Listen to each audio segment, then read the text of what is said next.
A baby is crying in the dark. Not your baby, hers. She's maybe 19, crouched by a fire that's dying faster than she'd like, and there are 6 other people within arm's reach. An older woman shifts the infant onto her own hip without a word being exchanged. A teenager keeps feeding sticks into the coals. Somewhere behind them, in the dark beyond the firelight, something large is moving through the brush, and nobody panics, because there are eyes on every side of that fire, watching, listening, ready. This is a Tuesday. This is just parenting, 40,000 years ago. We tend to picture prehistoric childhood as something bleak, a single desperate mother, a baby strapped to her back, both of them one bad season away from starving. That image is wrong, or at least it's incomplete. What the archaeological record and decades of research into surviving hunter-gatherer societies actually suggest is something closer to the opposite. Prehistoric children may have had more caregivers, more physical contact, and more community investment than the average kid raised in a modern nuclear household. This video is about how ancient humans actually raised their children, why the system worked, where it strained, and why the loneliest thing about parenting today might be a very recent invention. Because the deeper you dig, the more it looks like we didn't evolve to raise kids alone. We evolved to do it in a crowd. Let's start with the idea anthropologists call cooperative breeding, popularized by researcher Sarah Blaffer HRDY. The premise is simple: unlike most primates, where mothers do almost all of the caregiving themselves, humans appear to have evolved a system where infants are cared for by multiple individuals, not just the mother, but grandmothers, older siblings, aunts, unrelated group members, sometimes fathers, sometimes men with no direct genetic stake in the child at all. HRDY calls these secondary caregivers alloparents, and the evidence for their importance is hard to ignore once you start looking for it. Among the people of the Democratic Republic of Congo, researchers observed infants being passed between caregivers, on average, more than 8 times an hour during daylight. 8 times an hour. That's not occasional help. That's a baby who spends its first year of life essentially being raised by committee. Why would evolution favor this? Because human babies are absurdly expensive.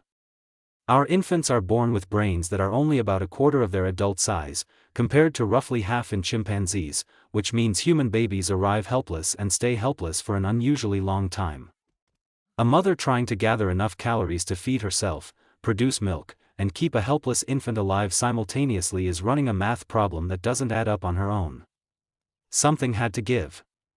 And what gave, according to HRDY and others, is exclusivity. The evolutionary solution wasn't a better mother.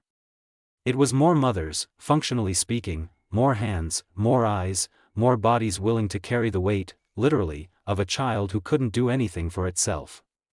That distributed caregiving shows up again in how prehistoric children actually spent their days, which brings us to the second point: proximity.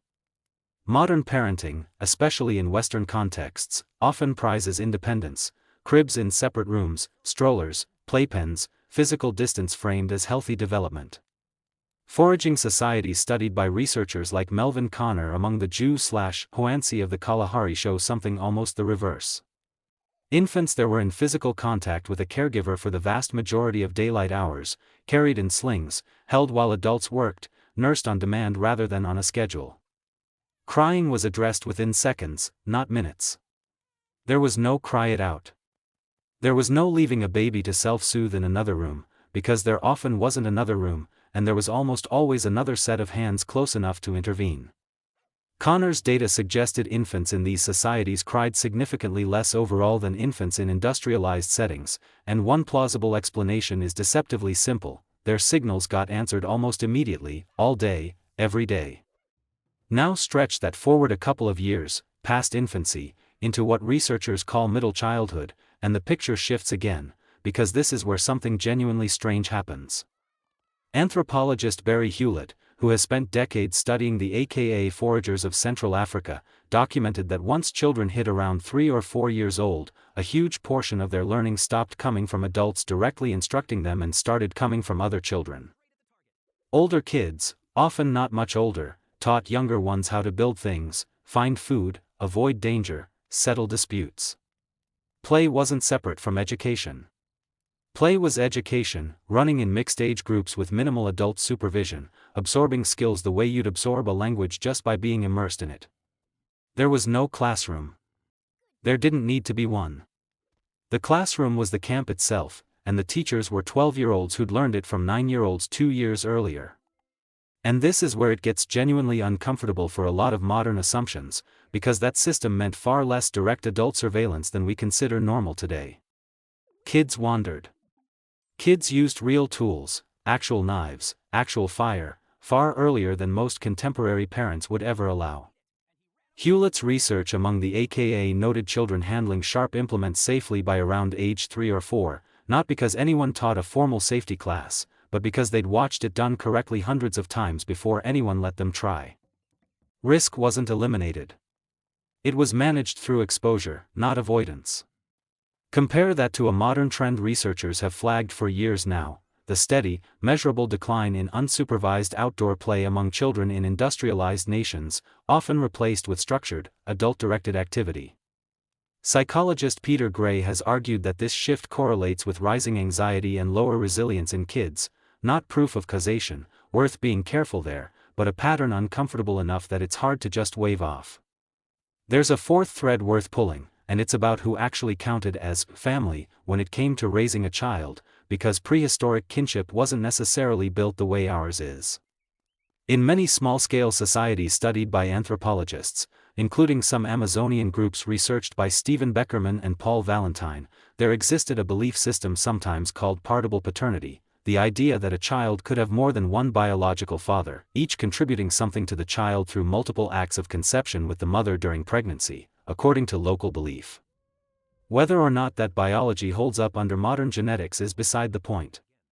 What matters is the social effect: multiple men, believing themselves to have a paternal stake in a child, would provide meat, protection, and investment for that kid. More perceived fathers meant more resources flowing toward a single child's survival. It's a system that sounds bizarre through a modern lens, maybe even uncomfortable, but functionally, it was a survival strategy dressed up as biology. Which leads to a question worth sitting with for a second: if all of this cooperative structure was so effective, why did it not survive intact into the world you and I actually live in? Here's the honest complication, the part that keeps this from being some tidy, ancient wisdom lost narrative. Cooperative childrearing wasn't a philosophy prehistoric humans consciously chose because they were wiser about child psychology than we are. It was largely a function of necessity and structure: small, mobile groups, low population density, constant physical proximity, and frankly no alternative, because there was no daycare to outsource to and no wage economy pulling people away from camp for 8 hours a day. It also wasn't universal or uniformly gentle. Infant mortality in most prehistoric populations was brutally high, sometimes estimated at 25 to 50% before age 5 depending on the group and period, and cooperative caregiving didn't erase disease, famine, or violence. Discipline in some documented forager societies could be harsh by modern standards. Romanticizing the past risks flattening real hardship into a highlight reel. The system worked well for what it optimized: survival through shared labor, not necessarily for anything resembling emotional ease for the adults involved, who had essentially zero privacy and almost no personal autonomy from the group. So where does that leave us, standing at that fire again, watching that grandmother settle the baby against her hip without anyone asking her to? It leaves us with a fairly blunt insight: isolation in parenting isn't the ancient default. It's the anomaly. The nuclear family, 1 or 2 adults handling an infant almost entirely alone, often in a house physically separated from extended kin, is a remarkably recent arrangement in the scope of human history, and it's asking 2 people to do a job that evolution built for a dozen. That's not nostalgia talking. That's just what the data on alloparenting, proximity, peer-based learning, and shared investment keeps pointing toward, over and over, across wildly different cultures and continents. If modern parents feel exhausted, understaffed, isolated, that feeling might not be a personal failure at all. It might be a structural mismatch between a very old design and a very new arrangement, and recognizing that difference doesn't fix exhaustion, but it does reframe it. You're not failing at something humans always did alone. You're attempting, mostly by yourself, something humans were never actually built to do that way. Maybe the real ancient wisdom isn't some parenting hack borrowed from a forager society thousands of miles away. Maybe it's smaller than that, more findable, more local. Maybe it's just this: find your fire. Find the people willing to hold the baby when your arms give out. If this kind of deep dive into how humans actually lived and raised each other is something you want more of, stick around, subscribe, and let's keep digging into what we've forgotten about being human.